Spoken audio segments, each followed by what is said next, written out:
पोखरा, जसले माछा पुछ्रेको मुस्कानमा भुलाएर सपना देख्न सिकाउँछ, जसले फेवाको लय र तरङ्गसँग मिसाएर हृदय जोडिदिन्छ, जसले हिउँ र पानी, धरती र आकाश, फूल र बास्ना मिश्रित इन्द्रेणी संसार देखाइदिन्छ। पोखरा, जो संसारभरिका मानिसहरूको थकान मेटाइदिने चौतारी बनिदिएको छ।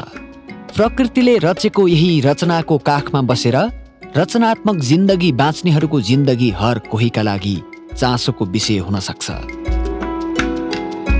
राजधानी पर बसेर रचनात्मक जिन्दगी बाँच्ने थुप्रै मानिसहरू छन्। भक्तबहादुर श्रेष्ठ अर्थात् सरुभक्त यही पंक्तिमा पर्छन्।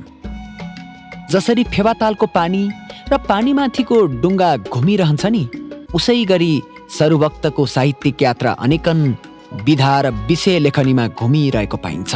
सरुभक्तले हिँडेको बाटो पछ्याउने पछिल्लो पुस्ताका थुप्रै पोखरेली कवि, लेखक तथा साहित्यकारहरू छन्।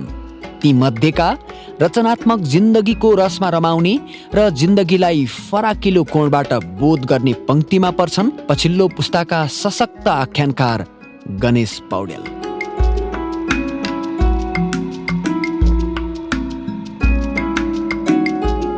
विक्रम सम्वत 2012 सालमा पोखरामा जन्मिएका सरुभक्तको परिचय नेपाली साहित्य जगतमा निकै फराकिलो छ। चञ्चली तथा जिज्ञासु स्वभावका सरुभक्तले कखरा पोखराको बागबजारमै सिके। कक्षा 4 देखि 9 सम्मको अध्ययन उनले नेपाल आदर्श विद्यालयमा गरे।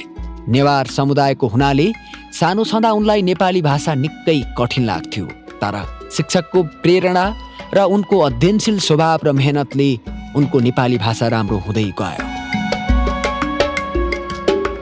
बाल्यकालमा शिक्षकले कविता गुनगुनाएको उनले देखे, कविता वाचन गरेको देखे।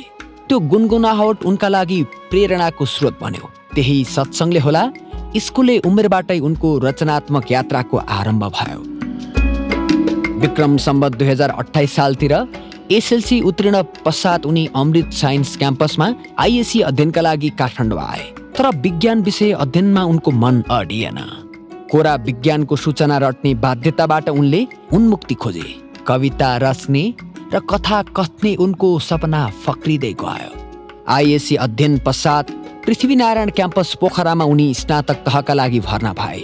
साहित्य लेखनको उर्वर समय उनका लागि त्यही बेला थियो। त्यही उर्वर समयमा उनी भक्तबहादुर श्रेष्ठबाट सरुभक्त बने। नाम फेरिएसँगै उनको जिन्दगीको लक्ष्य र गोरेटो फेरियो। मुक्तक लेखनबाट सुरु भएको उनको यात्रा सयौं गीतको रचनासम्म पुग्यो। उनले रचना गरेका थुप्रै गीतहरू सधैँ चर्चाको शिखरमा भइरहे।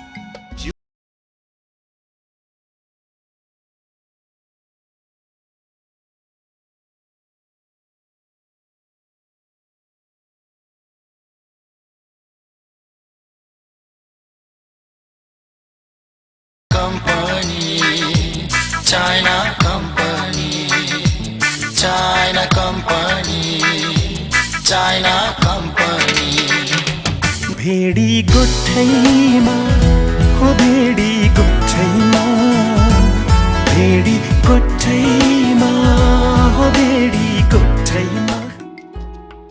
सुन्दा सधैँ उस्तै लाग्ने यी गीतहरू सरुभक्तले रचना गरेका सयौं गीतहरू मध्येमा पर्छन्। कथा सुन्दै सुरु भएको उनको यात्रा पागल बस्ती लगायतका दर्जनौं आख्यान लेखनीसम्म पुग्यो। विक्रम सम्वत 2048 सालमा उनको पागल बस्ती उपन्यास मदन पुरस्कारबाट सम्मानित भयो। उनका यो बाहेकका दर्जनौं कृतिहरू विभिन्न समय र सन्दर्भमा पुरस्कृत भइरहे।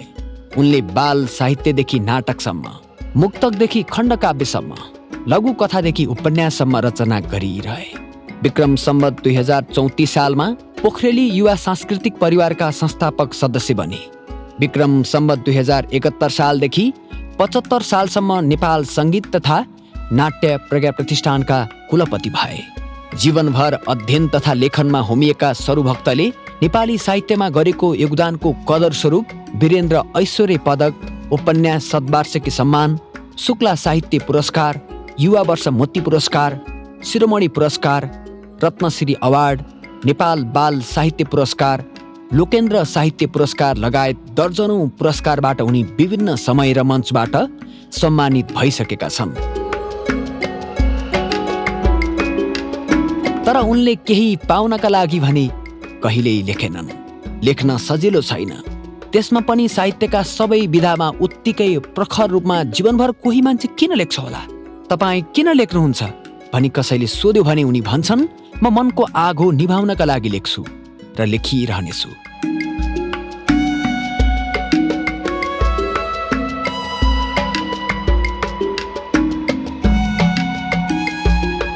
विक्रम सम्वत 2037 सालमा पोखरामा जन्मेका गणेश पौडेल सशक्त युवा आख्यानकार हुन्। सानै उमेरदेखि लेखनमा रुचि राख्ने गणेश पौडेलले पोखराको भवानी कालिका स्कुलबाट एसएलसीसम्म अध्ययन गरे। भवानी कालिका स्कुलको स्थापना नेपालका प्रसिद्ध हास्य व्यङ्ग्य साहित्यकार भैरव अर्यालले गरेका थिए।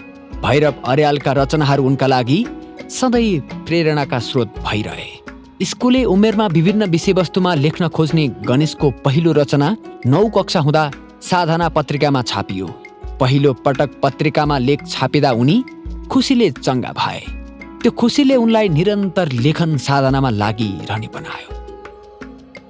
एसएलसी पछि उनी पोखराकै पृथ्वीनारायण क्याम्पसमा आइएसी अध्ययनका लागि भर्ना भए। विज्ञान संकायमा रुचि खासै नभएपछि आइएसी पछि अङ्ग्रेजी साहित्य अध्ययनका लागि उनी रत्न राज्य क्याम्पसमा भर्ना भए र पोखरा विश्वविद्यालयबाट उनले स्नातकोत्तर तह हासिल गरे। अध्ययन तथा लेखनमा रुचि राख्ने पौडेलले करिब 15 वर्षसम्म विभिन्न शैक्षिक संस्थाहरूमा शिक्षण गरे। शिक्षणसँगै लेखन मन पराउने पौडेलले केही वर्ष पत्रकारिता पनि गरे। समाज त्यो बेला प्रगतिशील बन्छ जति बेला अध्ययन गर्ने संस्कारको विकास हुन्छ। हाम्रो सोचाइ, बुझाइ तथा हेराइको दायरा त्यो बेला फराकिलो बन्छ जति बेला अध्ययनशील समाजको निर्माण हुन्छ। अध्ययनशील समाजको सधैँ परिकल्पना गर्ने गणेश पौडेलको परिकल्पनामा विक्रम सम्वत 2065 सालमा पोखरामा र्यान्डम रिडर्स सोसाइटीको उनले स्थापना गरे। किशोर अवस्थादेखि नै लेखनमा सक्रिय पौडेलको विक्रम सम्वत 2073 सालमा पैताला उपन्यास सार्वजनिक भयो। उनको त्यो पहिलो आख्यानले निकै चर्चा पायो। त्यसैगरी विक्रम सम्वत 2076 सालमा मुसा मानुस नामक किताबको उनले अनुसिर्जना सार्वजनिक गरिसकेका छन्। निरन्तर साहित्य लेखनका साथै विभिन्न स्थानीय तथा राष्ट्रिय पत्र-पत्रिकामा रचना तथा विचार व्यक्त गरिरहने पौडेल सामाजिक रूपान्तरणका लागि लेखक तथा रचनात्मक व्यक्तिहरू सक्रिय रूपमा लाग्नुपर्ने मान्यता राख्छन्। पौडेलले अहिले लेखन क्षेत्रमा मात्रै नभई देश र जनताको हितका लागि केही गर्ने अठोट लिइरहेका छन्। अटेरी गरौँ भन्दै उनले पोखरा महानगरपालिकाको मेयर पदका लागि आउँदो चुनावमा स्वतन्त्र उम्मेदवारी दिएका छन्। एउटै भूगोल र परिवेशमा उदाएका यी दुई फरक पुस्ताका पोखरेली साहित्यकारले एक अर्कालाई के सोध्लान्? फेवा तालमाथि डुङ्गा सयर गर्दै के सरुभक्तले आफ्नो सेक्रेट प्रेम जीवनको कथा सुनाउलान्? साहित्य, समाज, राजनीति तथा जीवन र जगतबारे के कस्ता कुराहरू गर्लान् त?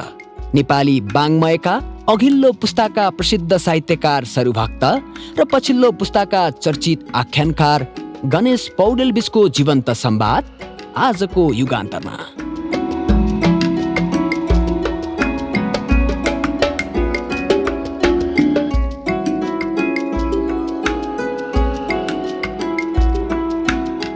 अहिले फेवाताल आएपछि त अलिअलि मुड पनि मन पनि तरल तरल हुन्छ होला। तरलवादीहरूलाई चाहिँ हुन्छ होला। मन त तरल हो नि तपाईँको। त फोहोर देखियो कि साह्रै के गर्ने, दुःख लाग्ने आजभोलि त। पहिला हामी सानो हुँदाखेरि त यो दसैँको बेला, दसैँको पूर्णिमा लास्ट डे यहाँ मेला हुन्थ्यो क्या, ठुलो मेला। अहिले पनि लाग्छ, अहिले त दिनदिनै मेला छ। दिनदिनै मेला।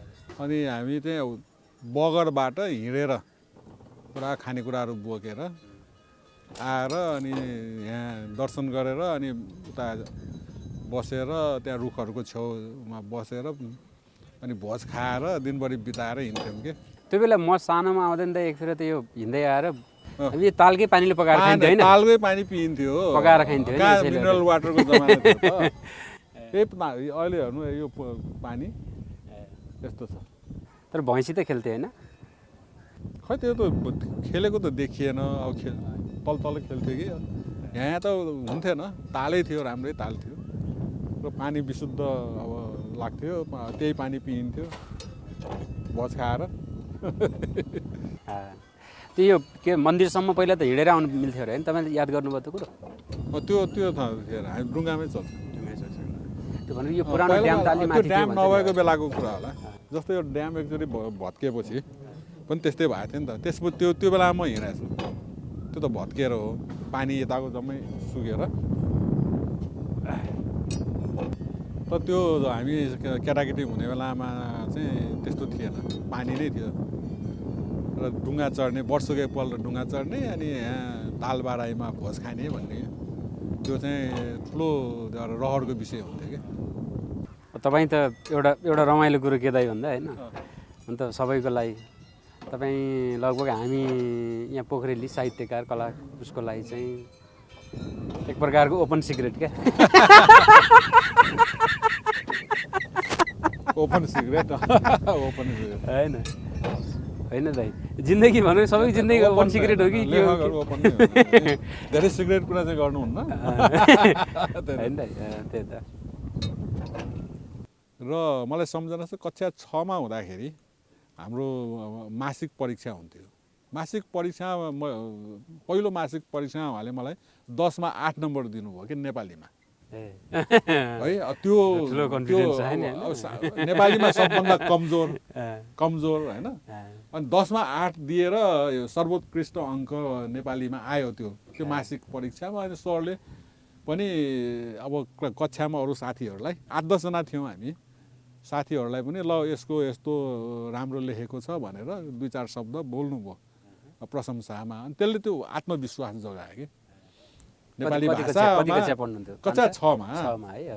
अनि नेपाली भाषामा मैले लेखपढ गर्न सिकेँ भने, अलिकति ध्यान दिएँ भने म पनि केही प्रगति गर्न सक्छु भन्ने खालको एउटा आत्मविश्वास जाग्यो। अनि त्यसै बिस्तारै अनि साथीहरूसँग अब रमाइलो गरेर सुरुमा त कविताहरू लेख्ने, एकअर्कालाई सुनाउने त्यो प्रचलन चाहिँ 6 कक्षादेखि नै। मेरो एकजना जस्तो विक्रम गुरुङ पछि गायक सङ्गीतकार भए होइन, अनि त्यस्तै अब जितबहादुर गुरुङ भन्ने पछि नेपाली सेनामा अब गए, अनि त्यसै पूर्णलाल कायस्थ यहीँ हुनुहुन्छ पोखरामै। हामी चाहिँ एकअर्कालाई कविता लेखेर एकअर्कालाई सुनाउने गर्थ्यौँ कि 6 कक्षामा। अब कस्तो लेखिन्थ्यो अब त्यो सम्झना छैन, तर रमाइलो हुन्थ्यो। र त्यसरी बिस्तारै साहित्यमा चासो बढ्दै गएको मेरो। र त्यो अर्को एउटा कारण के छ भने शान्ति सरले चाहिँ हामीलाई मुनामदन सुनाउनु भएको थियो कि त्यही बेला। सस्वर वाचन गरेर मुनामदन सुनाउनु भएको थियो। राज सर भन्ने 22-23 सालतिर होला होइन, 22-23 सालतिर। अनि बाइबलका कथाहरू सुनाउनु हुन्थ्यो होइन। र मैले घरमै हुँदाखेरि महाभारतहरू सुनेको थिएँ, स्वस्नानीहरू सुनेको थिएँ। यो सबै चिजको एउटा मैले पहिलो महाभारत त तपाईँले गिफ्ट दिएको महाभारत पढायो नि त। हो नि त, त्यो मैले महाभारतबारे पनि लेखेको छु संस्मरण। मलाई सबभन्दा मनपर्ने एउटा ग्रन्थको रूपमा मैले सधैँ चर्चा गर्छु।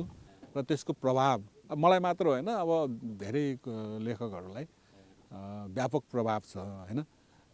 त्यसैले त्यसको बारेमा पनि मैले संस्मरण लेखेको छु। अब यो बाल्यकालीन यो वातावरण, एउटा शैक्षिक वातावरण, विद्यालयको वातावरण, शिक्षकहरूको प्रेरणा, यिनै कुराहरू लिँदा त अनि बिस्तारै साहित्यमा लाग्ने।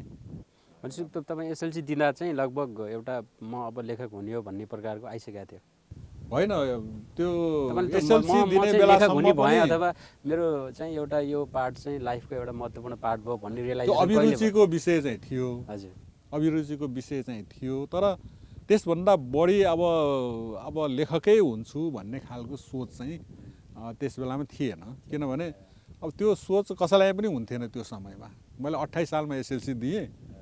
2028 सालमा राजा महेन्द्रको देहावसान भएको दिन माघ 17 गते 2028 सालमा त्यो पहिलो पत्रको हाम्रो जाँच थियो। त्यो मलाई सम्झना छ कि त्यो पहिलो दिनमै राजा महेन्द्रको देहावसान भएपछि 5 दिनसम्म बिदा भएको थियो। 5 दिन बिदा भएर 6औँ दिनदेखि फेरि परीक्षा सञ्चालन भएको थियो।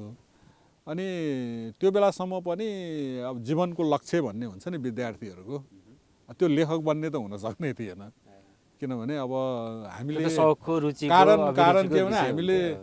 लेखकहरूलाई सशरीर रूपले यसरी लेखकहरूलाई प्रत्यक्ष रूपले देख्ने अवसर पनि मैले जनकवि केशरी धर्मराज थापालाई विद्यालयमा एकपल्ट देखेको थिएँ। एकपल्ट आएर हाम्रो त्यस त्यो पनि बेलामा पोखरेली भएको हुनाले पोखरेली भएको नजिक घर भएको हुनाले कारणले मेरो देखियो। त्यो बेला हेड मिस हुनुहुन्थ्यो मार्था मुखिया, अनि उहाँ कहाँ आउनु भएको रहेछ। अनि दिनभरि जसो बसेर उहाँले गीत कविताहरू सुनाउनु भएको थियो र हामीले लुकी लुकी हेरेका थियौँ है। त्यसबारेमा पनि एउटा संस्मरण लेख्दैछु म र उहाँलाई देखेको थिएँ। त्यसपछि अरू अब नाम चलेका त्यस्ता ठुला साहित्यकारहरू महाकवि देवकोटा या पोखराकै भए पनि अब कवि शिरोमणि लेखनाथ पौडेल यस्तो व्यक्तित्वहरूलाई हामीले देख्न पाएनौँ। त्यसैले लेखक बन्ने भन्ने त्यो सपना हुन्थेन।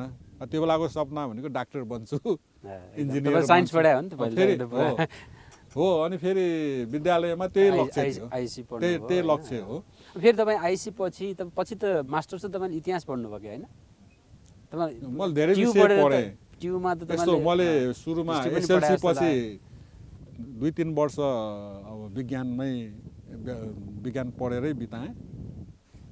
पिएन क्याम्पसमा 2 वर्ष अनि अस्कलमा अमृत साइन्स क्याम्पसमा 1 वर्ष बसेँ। अनि त्यसपछि फर्केर आएर फेरि मानविकी पढेर अनि डिप्लोमासम्म यहीँ पृष्ठनारायण क्याम्पसमा पढेर अनि स्नातकोत्तरको लागि काठमाडौँ गएको थिएँ। त्यहाँ पनि अङ्ग्रेजीमा भर्ना भएँ, नेपालीमा के अरे इतिहासमा भर्ना भएँ, सोसियोलोजी, काठमाडौँ गएपछि त तपाईँको त्यो इन्ट्रोडक्सन इकोनोमिक्स 4 विषयमा भर्ना भएँ म एकैचोटि होइन, विभिन्न समयमा। तर पढाइ पछि छोडेर अनि फेरि पोखरा आएँ। 6 वर्ष बसेँ म युनिभर्सिटी, 6 वर्ष किर्तिपुरमा। त्यो अब विभिन्न कारणहरूले गर्दाखेरि तपाईँ चाहिँ न्यु रोडतिर टहलिएको होइन? म चाहिँ काठमाडौँ बसेपछि त नेपालमा बस्थेँ। हाम्रो दाइ चाहिँ कस्तो हुनुहुन्थ्यो हामी सोध्थेँ नि त मैले त्यहाँ कस्तो थियो त्यहाँको सङ्गत चाहिँ काठमाडौँमा रहेको चाहिँ? यहाँ जस्तो त थिएन नि अलि होइन? काठमाडौँमा म विद्यार्थी हुँदाखेरि अब त्यो बेला त म अलिकति साहित्यमा अलिकति लागिसकेको पनि थिएँ। क्याम्पस एसएलसी पछि जब यहाँ 28 पछि विशेष गरेर 2034 सालमा पोखरेली युवा सांस्कृतिक परिवारको गठन हामीले गऱ्यौँ। त्योभन्दा अगाडि हो प्राङ्गण चाहिँ चलाएको?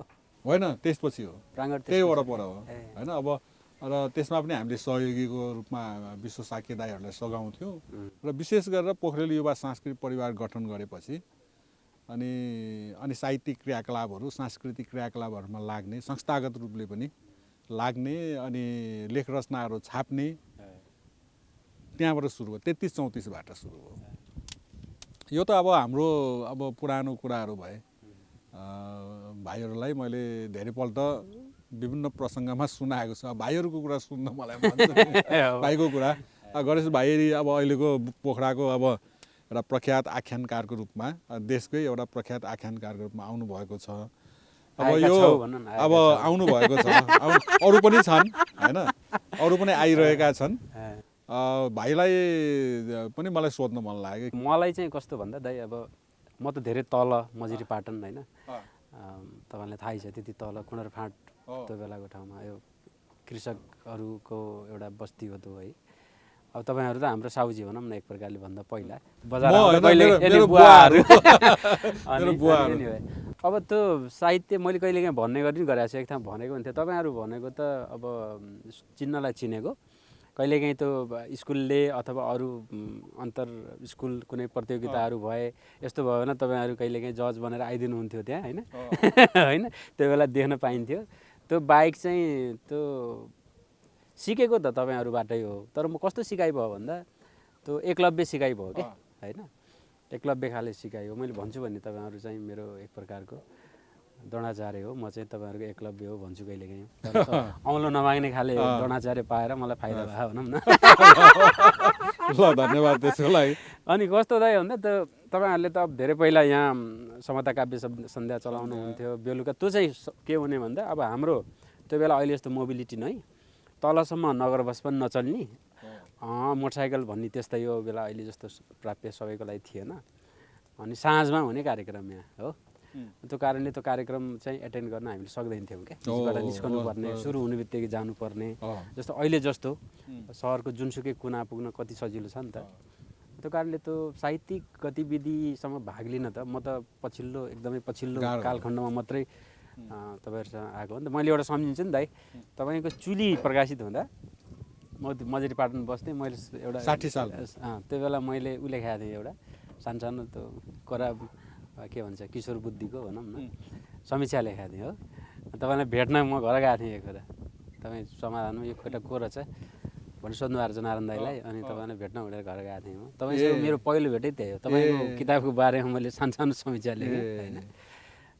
तपाईँसँग भनेको यस्तो भेट त अब हामी पिएन क्याम्पस पढ्दा तपाईँलाई देख्ने गर्ने अब त्यो प्रकारको त भइ नै हाल्यो, त्यो खाले हुन्थ्यो। अब अहिले त मोबिलिटी पनि हाई छ, एकदम मान्छे चलायमान छ, देख्न पाउँछ त्यस्तो खाले छ। तर तपाईँले जुन जिन्दगी बगरकोमा बसेर, बगर भन्ने ठाउँ, बगर भन्नाले फेरि अर्थ लाग्ला होइन, त्यो उर्वर ठाउँ हो भन्नलाई, तपाईँ जन्माउने ठाउँ कहाँ बगर हुन्छ होइन। त्यो चाहिँ त्यो तपाईँको तपाईँको बाल्यकालमा बगर जुन थियो नि, मेरो बाल्यकालमा मजरीपाटन त्यस्तै अझ कम थियो। त्यो कारणले ग्रामीण थियो, त्यो कारणले त्यो एक प्रकारको समान जिन्दगी जस्तो हो क्या दाइ। किनभने कहिलेकाहीँ समयको पुस्ता अलग भए पनि भेगले चाहिँ पुस्ता त्यो कहिलेकाहीँ त्यो समय त्यो ठाउँसम्म नपुगिसकेको हुँदो रहेछ। हामी जुन सालमा अहिले छौँ हामीलाई त्यही सालमा नहुन सक्दो रहेछ नि त। त्यो ठाउँले पनि त्यो फरक पार्दो रहेछ भन्ने लाग्छ मलाई। तर अब त्यो पढ्न चाहिँ पाइयो, अब पिएन क्याम्पसमा भर्ना भएपछि चाहिँ लाइब्रेरी मुख देखियो है, पढ्न पाइयो, अलिअलि पढ्न पाइयो, त्यस्तो चाहिँ हुन्छ। यो पहिला हामी भाइलाई याद छ कि छैन, संरक्षण कविता आन्दोलनमा पनि सँगै गएका थियौँ। यो कवितामा भाइको धेरै चासो थियो त्यो बेलामा। हो एकदम दाइसँग गएको केही कुरोहरू छन्, मेरो साथीहरू कविता लेखन होइन, उनीहरूले कुरा पनि गरिरहन्छ। अहिले पछिल्लो समय चाहिँ बढी तपाईँको एउटा सबभन्दा राम्रो चिज चाहिँ के हो दाइ भन्दा, अब तपाईँ मात्रै नभएर तीर्थाहरू पनि हुनुहुन्छ होइन, अब त्योसँग जोडिएको। तर तपाईँको एउटा हाम्रो लागि त मनिखाँबो जस्तो हो। तपाईँले चाहिँ पछिल्लो पुस्ता, आफूभन्दा अनुज पुस्ताप्रतिको प्रेम, सद्भाव, गाइडेन्स देखाउने र उनीहरूको सृजनालाई पनि एक प्रकारले अगाडि ल्याउने होइन, प्रोत्साहित गर्ने, नराम्रो भए पनि राम्रो भएर मक्ख पारिदिने, अहिले पारे जस्तो होइन, अथवा जेसुकै तरिकाले हुन्छ प्रोत्साहित गर्ने काम चाहिँ त्यो ढङ्गको एउटा अभिभावक पनि हो नि त तपाईँ त। त्यो एउटा पोखराले पाउनु सबै ठाउँमा त हुँदैन। मैले धेरै अग्रजहरू देख्छु त्यो व्यवस्था हुने जस्तो हुन्छ। तपाईँबाट त्यो एउटा गाइडेन्स चाहिँ सधैँ रहन्छ नि। त तपाईँसँग गफ गर्दा मैले एकदम अघिल्लो पुस्ताको मान्छेसँग गफ गरे जस्तो भन्ने हुँदैन। म पनि यो महसुस गर्दिनँ कि वास्तवमा। कतिपय यो नयाँ पुस्ताका भाइ बहिनीहरूले पहिला के भन्थे भने, दाइ पहिला तपाईँसँग बोल्न पनि अर्को पनि कुरो हो क्या, त्यो अनम्यारिड मान्छे चाहिँ बुझ्नु नि, अनम्यारिड मान्छे चाहिँ आफूभन्दा कान्छै लाग्छ अरे हो नि त, सधैँ एभरग्रिन होइन। अब तर के भने मेरो पनि एउटा स्वभाव के भने त्यो खालको एउटा अघिल्लो पुस्ता र पछिल्लो पुस्ताको बिचमा हामी 30को दशकको साहित्यकारहरूले त्यो बेलामा एउटा हामीभन्दा अगाडिकै साहित्यकारहरूले पनि बेला बेला के चर्चा भने हामी बिचमा चाहिँ एउटा पुस्ताको बिचमा चाहिँ एकदमै ग्याप छ, ठुलो एउटा खाडल छ भनेर एउटा जेनेरेसन ग्याप भन्ने शब्द त्यो बेलामा अङ्ग्रेजीको शब्द त्यो बेलामा निकै चर्चामा हुन्थ्यो। हाम्रो ईश्वर बल्लभ दाईहरू होइन, कवि ईश्वर बल्लभ लगायतका दाजुहरूले पनि कहिलेकाहीँ जेनेरेसन ग्यापको कुरा गर्नुहुन्थ्यो। सायद उहाँहरूले आफूभन्दा अगाडिको पुस्तासँग पनि त्यो महसुस गर्नुभयो कि है। तर हामी दाजुहरूसँग त्यस्तो टाढा महसुस चाहिँ कहिले गर्दैनथ्यौँ। ईश्वर बल्लभ या भुपी शेरचन या बैरागी काई हजुरले त भुपी शेरचनलाई भेट्नुभयो? हो, एकदमै सङ्गत गर्न पाएको छु होइन। र अब उहाँहरूभन्दा पनि अगाडिको पुस्तामा मैले बढी सङ्गत गर्ने मौका पाएको चाहिँ युग कवि सिद्धिचरणको एउटा महत्त्वपूर्ण ग्रन्थ जुन धेरै कमलाई मात्र थाहा छ, संस्मरणको ग्रन्थ मैले सम्पादन गर्ने मौका पाएको छु। त्यो कुनै बेला अब भाइलाई म एक प्रति अध्ययनको लागि दिन सक्छु। त्यो सिद्धिचरणका जेल संस्मरण 97 सालमा उहाँ शहीद हुने अन्य व्यक्तित्वहरू सहित जेल पर्नु भएको थियो। सर्वस्व हरण सहित जेल पढ्नु भएको थियो र त्यस बेलाका उहाँले साथीहरूको र त्यो बेलाको परिवेशको बारेमा संस्मरण लेखिराख्नु भएको रहेछ। त्यो मैले थाहा पाएँ उहाँको देहावसानपछि। अनि त्यसलाई निकै मेहनत गरेर खोजेर धेरैपल्ट काठमाडौँ धाएर खोजेर मैले किताब तयार पारेर तत्कालीन नेपाल राजकीय प्रज्ञा प्रतिष्ठानले त्यसलाई प्रकाशित गरेको छ। यो अहिलेको यो आख्यान लगायतका साहित्यमा जुन एउटा अपेक्षा हुँदो रहेछ कि पाठकहरूको पनि यो लेखक यो किसिमको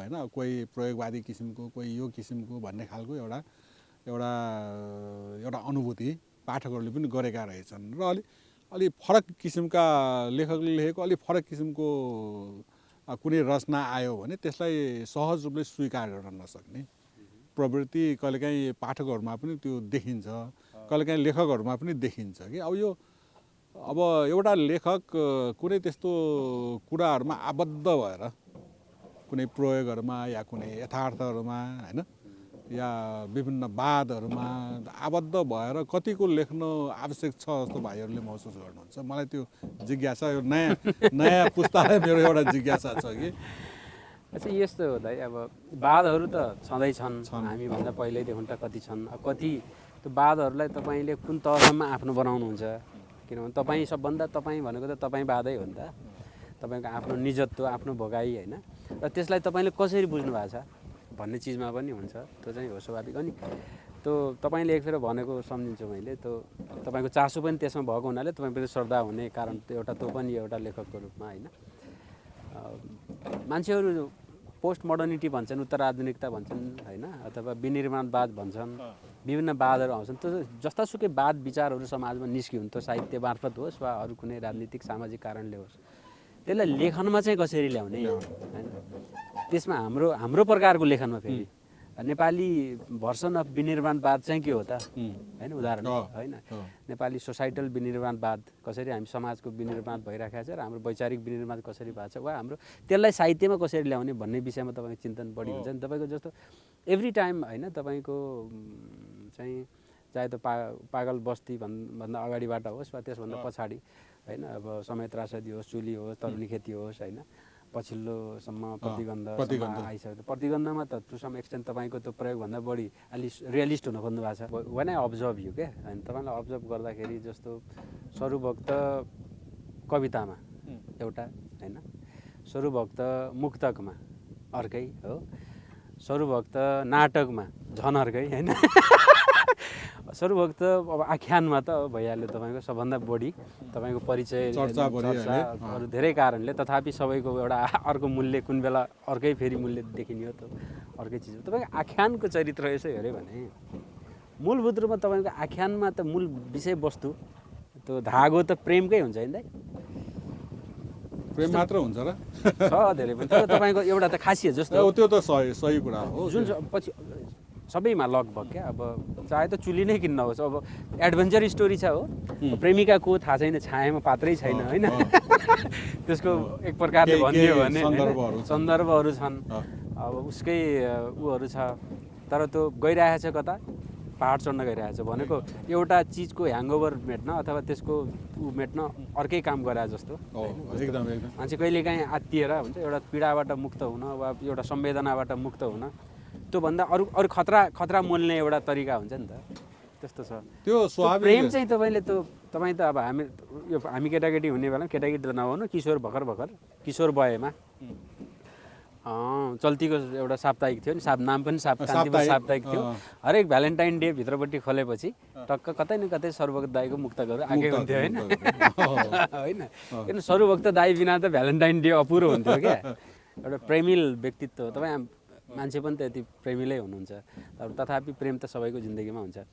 तपाईँले त्यो कतै न कतै त्यो उपन्यासमा कथामा प्रेम पार्नै पर्ने किन हुँदै त खास तपाईँले त मान्छेले प्रेमिल भने चाहिँ किन हो, खास भ्यालेन्टाइन डेमा कुनै सम्पादकले तपाईँलाई अविवाहित मान्छे होइन किन हो त तपाईँसँग कविता माग्ने खास त। फेरि तपाईँको गीतहरू सुन्यो भने फेरि होइन, चाइना कम्पनी अघि हामीले कुरा गर्दै थियौँ है साथीहरूले, चाइना कम्पनी होइन हो, त्यो चाइना कम्पनी चाहिँ साह्रै हाम्रो समाजको अत्यन्त तल्लो वर्ग जसले चाहिँ गिट्टी बालुवासँग काम गर्छ त्यो बिम्ब पनि त्यस्तो छैन होइन।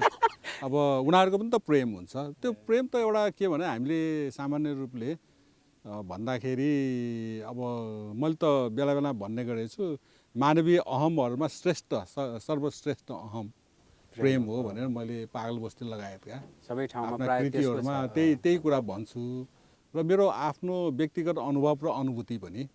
किनभने त्यो प्रेम भनेको एउटा प्रेरणा पनि हो होइन। प्रेम भनेको एउटा प्रेम नै जीवन हो भन्ने मलाई लाग्छ। समय त्रासदी जस्तो फेरि हो त्रासदी त्यही प्रेमबाट मान्छे जब अप्रेमतर्फ उन्मुख जान्छ, हुन्छ, उल्टो बाटो हिँड्छ होइन। जब अप्रेमतर्फ उन्मुख हुन्छ या प्रतिगन्ध पनि त्यही हो नि। जब गन्ध मानवीय गन्ध हराएर मान्छे चाहिँ त्यसको उल्टो गन्धतर्फ उन्मुख हुन्छ, दुर्गन्धतर्फ उन्मुख हुन्छ, तब अप्रेम घृणा सुरु हुन्छ अनि अब र अनेक खालका समस्याहरू सुरु हुन्छ। तर मूल कुरा त कि प्रेम हो कि प्रेम हराएको परिस्थिति हो दुनियाँमा। हराउँछ र दाइ प्रेम त्यस्तै होइन।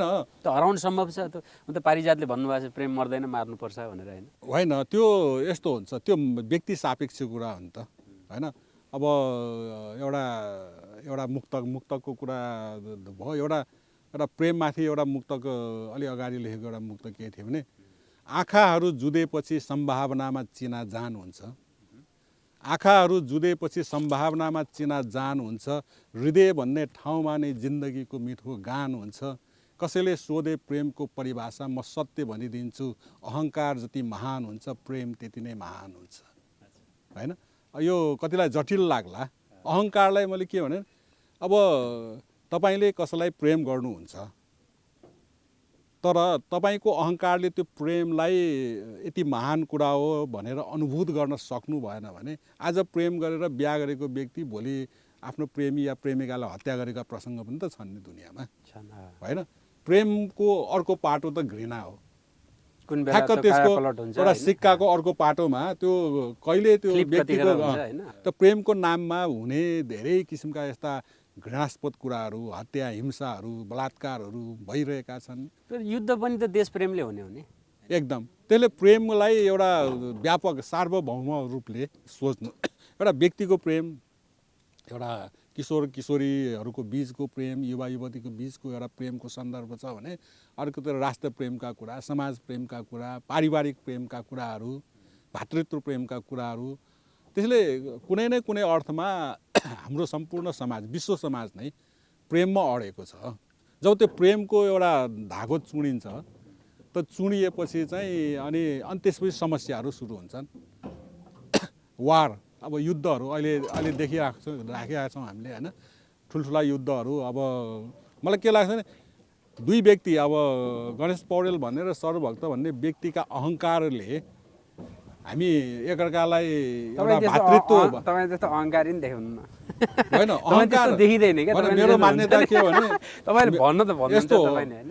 मान्यता त्योभन्दा माथि अब त्यो के भन्छ अरे तपाईँले त्यो इगोइस्टिक निहिलिजम जस्तो हुन्छ नि तपाईँको अहङ्कार, अहमवाद, शून्यवादी अहमवाद हो कि अहमवादी शून्यवाद हो होइन। कुनलाई अगाडि कुनलाई पछाडि राख्ने। अहिले तपाईँ त्यो माथितिर त्यो शून्यतिरै पुगे जस्तो देखिनुहुन्छ। होइन त्यो कस्तो भने सामान्य अर्थमा चाहिँ अहङ्कार भनेको मान्छेको एउटा अभिमान गर्ने प्रवृत्ति, घमण्ड गर्ने प्रवृत्ति। यो मान्छे अहङ्कारी आफू हुनुको त्यो त त्यो अस्तित्ववादसँग पनि सम्बन्धित भएन। अस्तित्व हो नि त एउटा।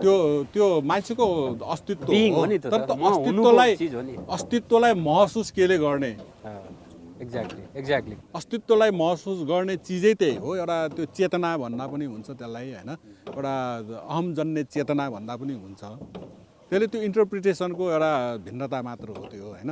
त्यसले अब त्यही भएर मैले पागल बस्तीमा पनि र अन्य कृतिहरू पनि भनेको भने बुद्धले म बुद्ध हुँ भनेर घोषणा गर्नु पनि उनको एउटा अहङ्कार हो। दाइ अविवाहित बस्नु पनि त एउटा अहङ्कार हो नि होइन। सबै चिज बिहा गर्नु पनि अहङ्कार, अविवाहित हुनु पनि अहङ्कार होइन। बिहा गर्ने उसको अहङ्कारले मैले बिहा गर्नुपर्छ, मैले पारिवारिक जीवन बाँच्नुपर्छ होइन भनेर उनले आफ्नो एउटा भविष्यको बारेमा सोच्ने खालको अहङ्कार उसले आफूभित्र जागृत भयो भने बिहाबारीतर्फ लाग्छ। प्रत्येक कुराको क्या दाइ एउटा हुन्छ नि त्यो मान्छेहरू समय एउटा निश्चित समय कालखण्डसम्म मान्छेले चाहिँ आफ्नो जीवनका धेरै पाटोहरू लुकाउँछ अरे होइन। निश्चित कालखण्ड भएपछि समतुल्य हुन्छ अरे क्या। त अब त तपाईँले त आफ्नो प्रेमको कथा सुनायो भनेर हामीलाई नि त हामी सबैलाई थाहा छ कि एउटा कुरो दाइ प्रेम कसलाई हो थाहा छैन। अथवा को हुनुहुन्छ पनि थाहा छैन, कस्तो थियो पनि थाहा छैन, किस्सा त अलिअलि सुनिन्छन् भन्नाले दाईको पागलपनका कथा होइन, अथवा दाईको त समर्पणको कथा, वा कहिलेकाहीँ त हुन्छ प्रेममा म पनि त्यस्तै थिएँ, अथवा अझै पनि होला, मेरो त उमेर बाँकी छ होइन।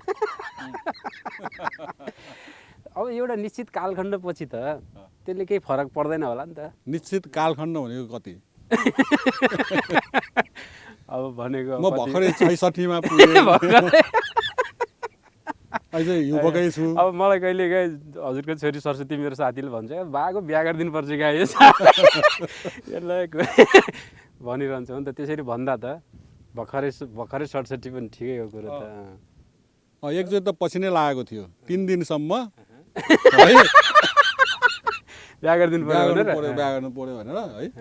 अनि चौथो दिनदेखि चाहिँ अनि भन्न छोड्यो। होइन, त्यो यस्तो हो। तपाईँमा एउटा अनुभव प्रेम चाहिँ सम्बन्धी यस्तो हो कि अब हामी भन्छौँ नि, अब प्रेम गर्ने कुरा होइन, हुने कुरा हो भन्छ नि होइन। कसैले कसैलाई एउटा मुक्तक छ दाइको त्यो। हामीले बोलीचालीमा चाहिँ म फलानालाई प्रेम गर्छु भन्ने बोलीचाली, या कसैलाई घृणा गर्छु भने जस्तै फलानालाई प्रेम गर्छु भन्छ त, वास्तवमा प्रेम गर्ने चिज होइन, गर्छु भनेर गर्ने कुरा होइन। होइन, म प्रत्येक व्यक्तिलाई म एकै नासको प्रेम नगरेपछि उसले महसुस गर्छ त, पाउने जसले प्रेम पाउनु पर्ने हो त्यो हुने कुरा। त्यसैले त्यो डुइङ हो त्यो होइन। अब त्यो आफै हुने बिइङ हो, त्यो बिइङ हो त्यो होइन।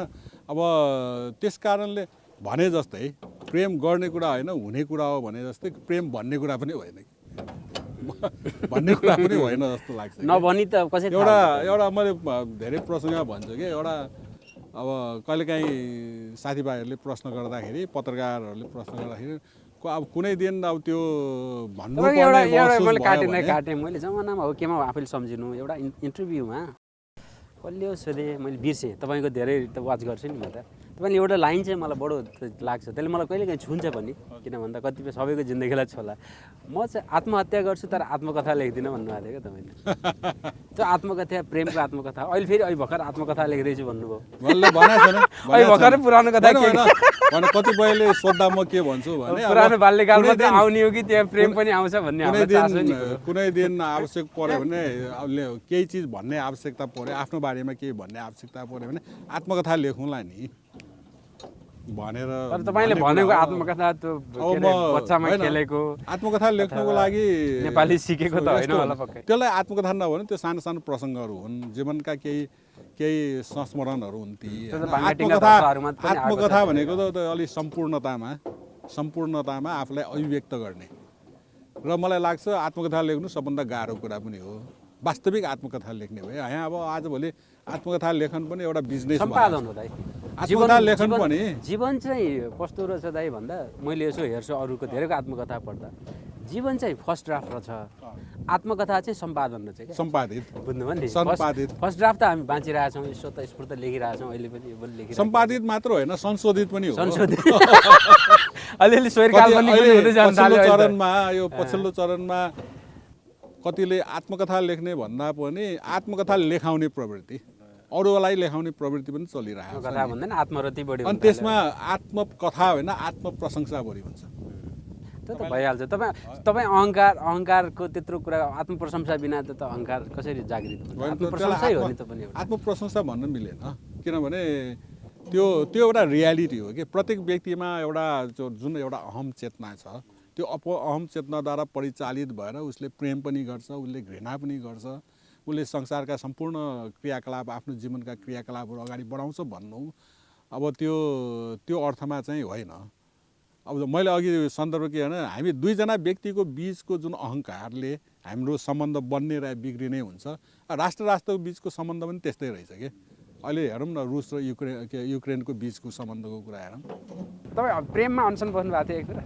होइन, त्यस्तो प्रसङ्गहरू मैले पनि कहिलेकाहीँ सुन्छु होइन, अनेक किसिमका प्रसङ्गहरू सुन्छु। प्रेममा अनसन बस्नुभयो अरे? प्रेममा आज आमरण अनसन गोविन्द केसी हुनुभयो अरे? होइन, त्यस्तो केही पनि होइन होइन। अब यो घुमाइ खुवाइ प्रेमको प्रसङ्ग म त्यो कुरै भन्दिनँ होइन, भन्दिनँ होइन।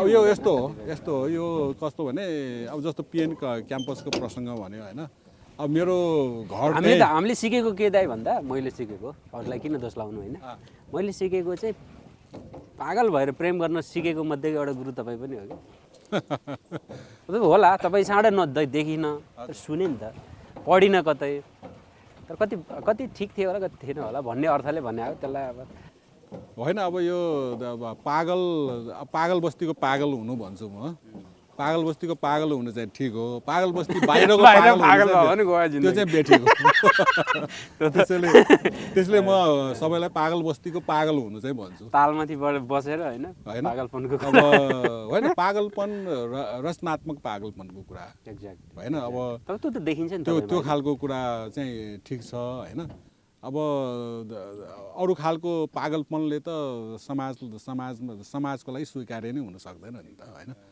त्यो चाहिँ ट्रान्सफर्मेसन सर्वभक्तियन ट्रान्सफर्मेसन त होला नि त एक प्रकारको जीवनको अनुभूतिलाई एउटा साहित्यमा होइन जीवनको ट्रान्सफर्मेसन हुन्छ दाइ फिलिङको त्यसरी जस्तै इनर्जी हुन्छ नि एउटा इनर्जी चाहिँ it can never be destroyed भन्छ नि it can only be transferred from one form to another form भन्ने त्यो अब सृजना एक प्रकारले ट्रान्सफर्मेसन चाहिँ अवश्य लाग्छ किनभने कसैलाई अचाकले प्रेम गरिएला मलाई पहिला म यो त्यस्तो हुन्छ हैन 40-50 को दशकतिर अन्तर्वार्ताहरू दिँदाखेरि मैले चाहिँ के भन्थेँ भने अब लेखकको रूपमा पूर्णकालीन लेखक भन्ने हाम्रो एउटा शब्दावली छ नि फेरि अनि सर्वभक्त पूर्णकालीन लेखक हो अनि मैले भन्थेँ अब लेखक पनि पूर्णकालीन र आंशिक हुन्छ र शिक्षक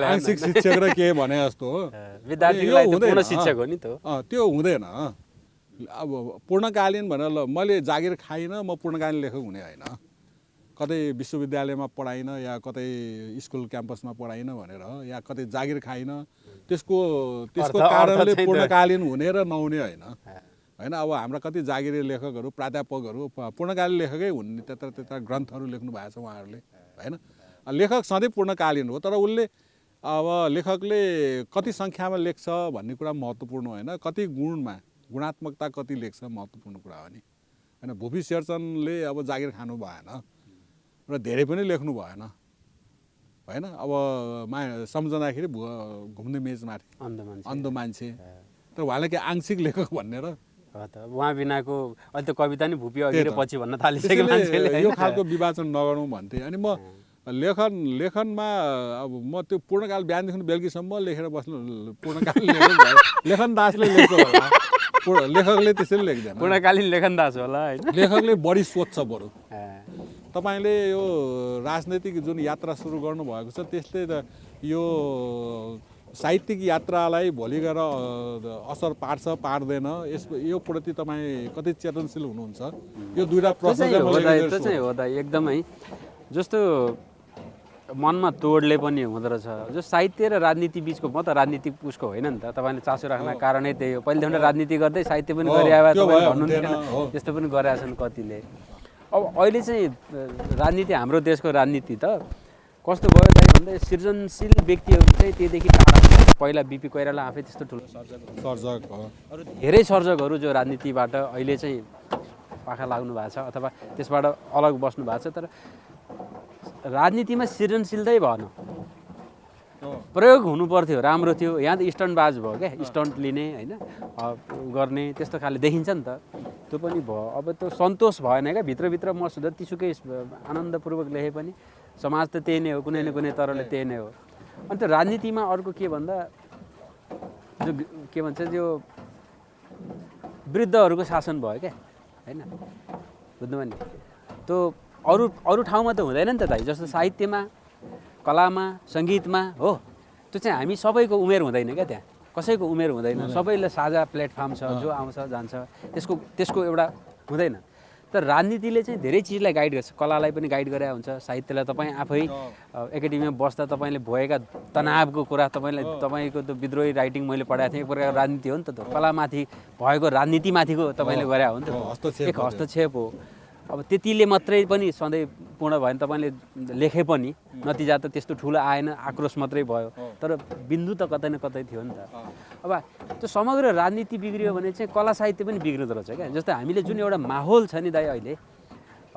हिजोको तपाईँको एउटा सामान्य कथा कविता छाप्न कति गाह्रो थियो आफ्नो घरखेत बेचेर छाप्नु पर्थ्यो। एकाडेमी जाउँ भने पालो कुरेर बस्नु पर्थ्यो छाप्ने। सरकारी छापाखाना अत्यन्त कम थिए, सेन्सरसिप उस्तै थियो होला त्यही माथि होइन। अब यो लोकतन्त्र आइसकेपछि चाहिँ व्यावसायिक लेखनहरू भयो। भाइको कुरामा म सहमत छु। त मेरो जिज्ञासा के हो भने यो अहिलेको समय राजनीतिमा राम्रा व्यक्तिहरूको प्रवेश हुनुपर्छ भनेर पहिला पनि कयौँ व्यक्तिहरू प्रवेश गरे। अब सफलभन्दा बढी असफल भएको एउटा अवस्था पनि छ। र अहिलेको एउटा योलाई प्रिय अप्रिय कसरी लिने एउटा सत्य के हो भने दलीय राजनीतिको जमाना चलिरहेको छ होइन। अब एकदम राम्रो व्यक्तिले राजनीति गर्ने भन्दा पनि अब त्यसको अब उम्मेदवारहरू जस्तासुकै व्यक्ति हुन् तर मेरो दललाई भोट हाल्ने होइन, मेरो मान्छेलाई भोट हाल्ने भन्ने एउटा त्यस्तो खालको एउटा जनचेतनाको त्यति अभिवृद्धि नभइसकेको अवस्था र दलीय राजनीतिले बढी जकडिएको अवस्थामा अब स्वतन्त्र उम्मेदवारीको होइन भाइले यो एउटा चुनौती चाहिँ अब लिनु भएको छ। यस्तो दाइ मैले बुझेँ हजुरले भनेको वाक्य कहिलेकाहीँ वाक्य पुरा नगरेर बुझिन्छ। त्योलाई कसरी सम्बोधन गर्ने? यस्तो दाइ जस्तो हाम्रो आन्दोलनहरू हेरौँ क्या दाइ। मैले त धेरै भोग्नु त पाइनँ, तपाईँहरूले त पहिलेदेखि त भोग्नुभयो होइन। सानोमा 17 साललाई भोग्न राम्रोसँग नपाए पनि 38 साल यताका सबै भोग्नुभयो होइन। अब मैले हेरेँ के भन्दा जस्तो उदाहरणको लागि मैले सबभन्दा बढी अब्जर्भ गरेको चाहिँ 62-63 को आन्दोलन होइन। 62-63 को आन्दोलन हुँदा त हरिवंश मदन कृष्ण दाई जस्तो मान्छेहरू पनि सडकमा त आउनु भएको थियो नि त। सडकमै प्रत्यक्ष नआउनु भयो होला अथवा आउनुभयो होला उहाँहरू, मैले त भन्न सक्दिनँ। तर आन्दोलनप्रतिको एकैबद्धता स्वरूप देखाउनु भएको थियो। अब के भन्दा जब राजनीतिले एउटा निर्णायक मोड खोजेको हुन्छ, देशको समग्र राजनीतिले एउटा निर्णायक मोड खोजेको हुन्छ, कवि लेखकहरू राजनीतिक विचारधाराको आधारमा न्युट्रल बस्नुपर्छ। किन कुनै एउटा राजनीतिक दलप्रति आबद्धता देखाउनु हुँदैन। तर एउटा समय सापेक्ष एउटा मागेको आन्दोलनमा साथ दिनुपर्छ भन्ने अहिले मैले गरेको राजनीति होइन नि त दाइ। मैले गरेको एक प्रकारको अहिले पनि आन्दोलनको खाँचो छ। अहिले 62-63 को आन्दोलन जस्तो व्यवस्था फेर्ने आन्दोलन होइन। अबको आन्दोलन भनेको त अवस्था फेर्ने आन्दोलन हो। राजनीतिक दलहरू बिग्रिए, राजनीति खतम गरे। अब यिनलाई सबक सिकाउनु पऱ्यो क्या। हिजो राजा फाल्न थियो भने जस्तो कैला फाल्नु छैन। अब हामीले अब फाल्ने त हामीले गरिबी फाल्न छ, अब हामीले अशिक्षा फाल्न छ, अब हामीले असमानता फाल्नु छ होइन, अन्धविश्वास फाल्नु छ। हामीले फाल्न पर्ने चिज त अब वस्तु भएन कुनै र देखिने चिज भएन, त अदृश्य चिज भयो क्या। त्यो अदृश्य चिजलाई चाहिँ कसले फाल्न सक्छ भन्दा सर्जकहरूले फाल्न सक्छ। सर्जकहरूको हस्तक्षेप त्यहाँ भयो भने तिनीहरूलाई कि त राजनीतिलाई ट्र्याकमा आउन उनीहरू बाध्य हुन्छन् हो। हस्तक्षेप सामान्य स्वतन्त्र उम्मेदवारी त यसभन्दा अघि पनि त उठाएको थियो नि त। यसभन्दा अघि पनि धेरै साथीहरू उठ्नुभएको थियो तर उहाँहरूको हस्तक्षेप पुगेको थिएन। हस्तक्षेप दिनको लागि चाहिँ कुनै न कुनै तरहले सृजनात्मक हस्तक्षेपको आवश्यकता पर्दछ, अन्यथा राजनीतिक दल बिग्रिन्छन् होइन। कुनै भन्ने आधारले यो उम्मेदवारी आएको क्या। त्यो राजनीति गर्न नभएर, राजनीति भए त दल खोल्थेँ नि मैले। अहिले यति धेरै उम्मेदवार उठ्नु भएको छ दाइ होइन। अब यति धेरै उम्मेदवारहरू सबै मिलेर कतिजना चाहिने हो र त्यहाँ जानलाई हस्ताक्षर गरेर निर्वाचन कार्यालयमा लगेर बुझाएर एउटा दलै खडा गरेर अटेरी दल भनेर खडा गरे पनि हुन्थ्यो होला होइन।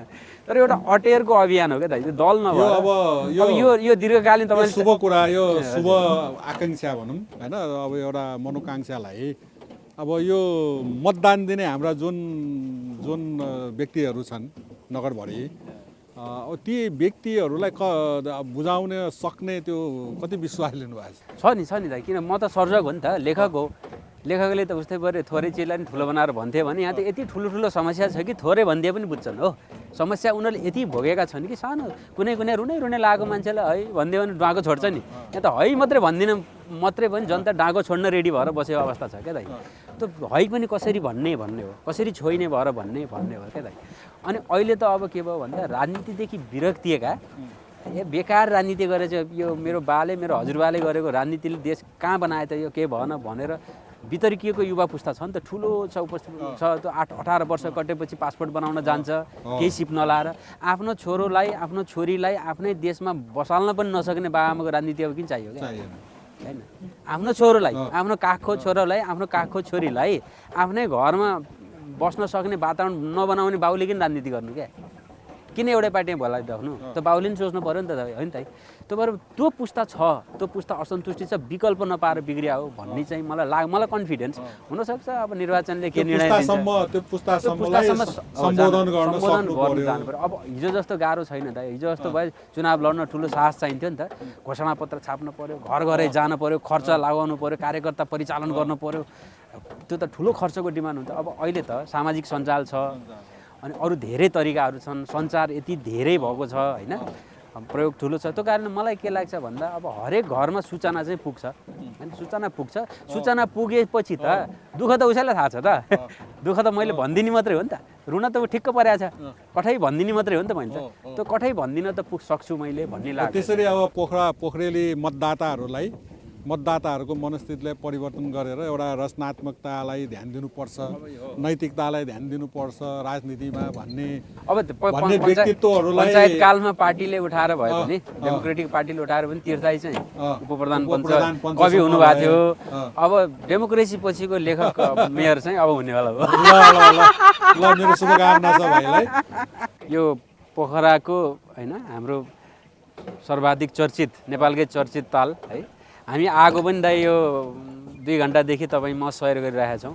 काम कहिले मुखमा परेको छ, कहिले पिठोमा परेको छ, कहिले हावा चलेको छ, कहिले चराहरू उडेको छ।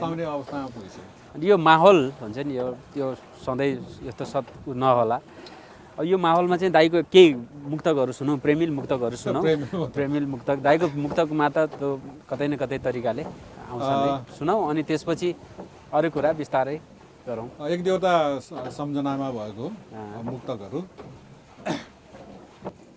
कहिलेकाहीँ मन हुँदा आफैलाई प्रेमको सायर भन्ने गर्छु। अच्छा।